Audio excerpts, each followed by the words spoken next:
Everything around us is matter: air, water, metals, food. Science tells us that matter is made of extremely small particles that we cannot see with our naked eyes. These tiny particles are called atoms and molecules. An atom is the smallest particle of an element that shows all the properties of that element. For example, one atom of hydrogen is written as H, one atom of oxygen as O, one atom of sodium as Na, and one atom of chlorine as Cl. Atoms are very, very small. We cannot see them directly.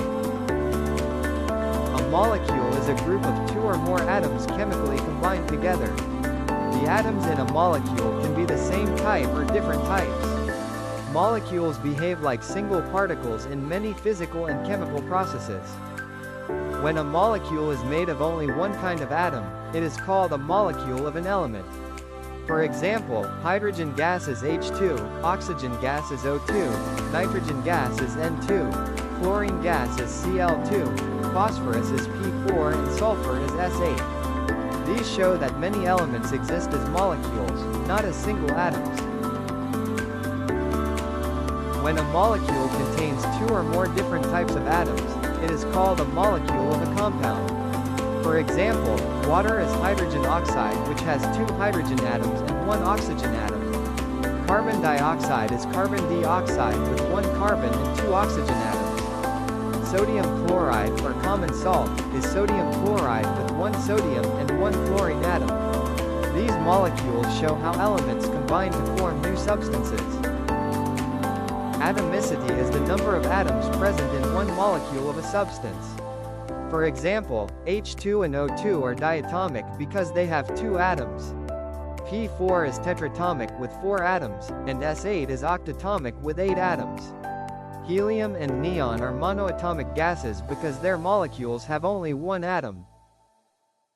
The law of conservation of mass says that mass is neither created nor destroyed in a chemical reaction. The total mass of the reactants is always equal to the total mass of the products.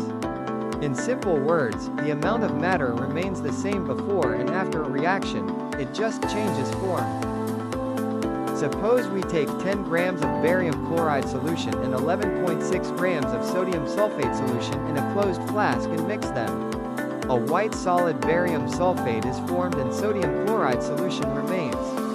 If we weigh the flask again after the reaction, the total mass is still 21.6 grams. This proves that mass is conserved in the reaction. The law of definite proportions says that a given compound always contains the same elements in the same fixed ratio by mass, no matter how or where it is prepared. For example, pure water is always H₂O, and it always has hydrogen and oxygen in the same mass ratio.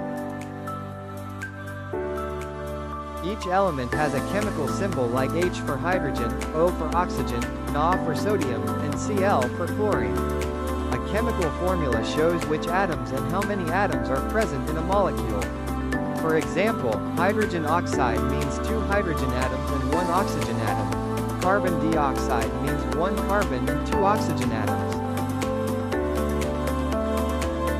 Valency is the combining capacity of an atom. We can use valency to write formulas of compounds. For example, sodium has valency 1 and chlorine has valency 1, so the formula is sodium chloride. Calcium has valency 2 and chlorine has valency 1, so we need 2 chlorine atoms and the formula becomes calcium chloride. This method helps us write many simple formulas. To find molecular mass, we add the atomic masses of all atoms in the molecule. For hydrogen oxide, hydrogen is 1U and oxygen is 16U, so molecular mass equals 2 times 1 plus 1 times 16 equals 18U.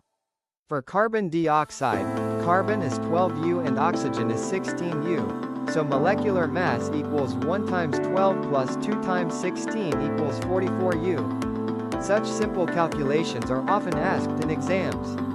In this presentation, we learned that matter is made of atoms and molecules, saw the difference between molecules of elements and compounds, understood the laws of conservation of mass and definite proportions, and revised how to use symbols, valency and molecular mass. These ideas form the base for all further chemistry you will study.